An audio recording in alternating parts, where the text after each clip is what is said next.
Assalamualaikum warahmatullahi wabarakatuh. Perkenalkan, nama saya Roni, mahasiswa tingkat 1 Politeknik Pembangunan Pertanian Goa, Prodi D4 Penyuluhan Peternakan dan Kesejahteraan Hewan. Baik, pada video kali ini saya akan memperlihatkan atau memperkenalkan organ sistem pencernaan rumensia. Baik, pada gambar di sini ini adalah gambar seutuhan sistem pencernaan rumensia, yang dimana ada pertama itu makanan masuk melalui saluran esofagus, kemudian masuk ke retikulum, kemudian masuk di omasum, kemudian masuk di abomasum, dan kemudian masuk ke rumen.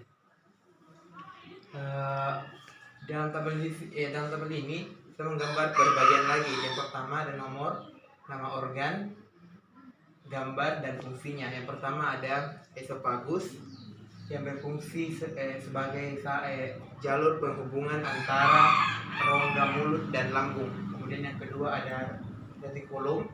Retikulum berfungsi sebagai mengatur aliran digesta dari rumen ke omasum dan tempat mencampur makanan hingga menjadi gumpalan-gumpalan kasar. Kemudian yang ketiga ada rumen. Rumen berfungsi tempat penyimpanan sementara makanan yang sudah ditelan dan membantu menguraikan makanan. Kemudian ada omasum. Omasum berfungsi membantu proses penghalus makanan secara kimiawi yang dibantu oleh kelenjar enzim. Kemudian ada obasum.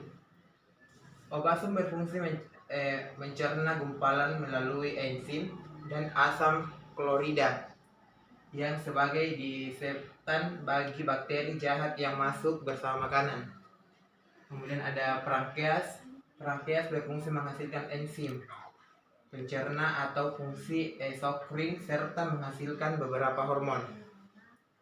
Kemudian ada gallbladder atau kantong empedu. Kantong empedu berfungsi menyimpan cairan empedu yang diproduksi oleh hati. Kemudian ada liver atau hati. Hati berfungsi sebagai produksi dan sekresi empedu. Kemudian ada small intestine.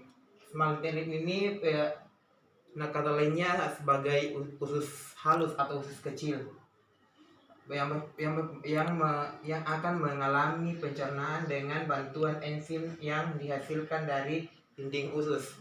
Kemudian ada cecum.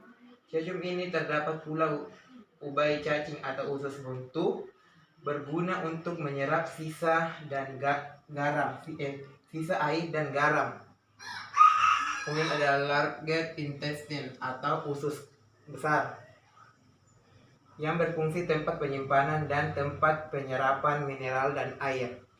Kemudian yang terakhir ada rectum. Rectum berfungsi sebagai fase penyimpanan kotoran atau tempat penyimpanan sementara kotoran air besar. Mungkin hanya itu yang sempat saya sampaikan pada video kali ini. Kurang dan lebihnya saya mohon maaf. Saya akhiri. Wassalamualaikum warahmatullahi wabarakatuh.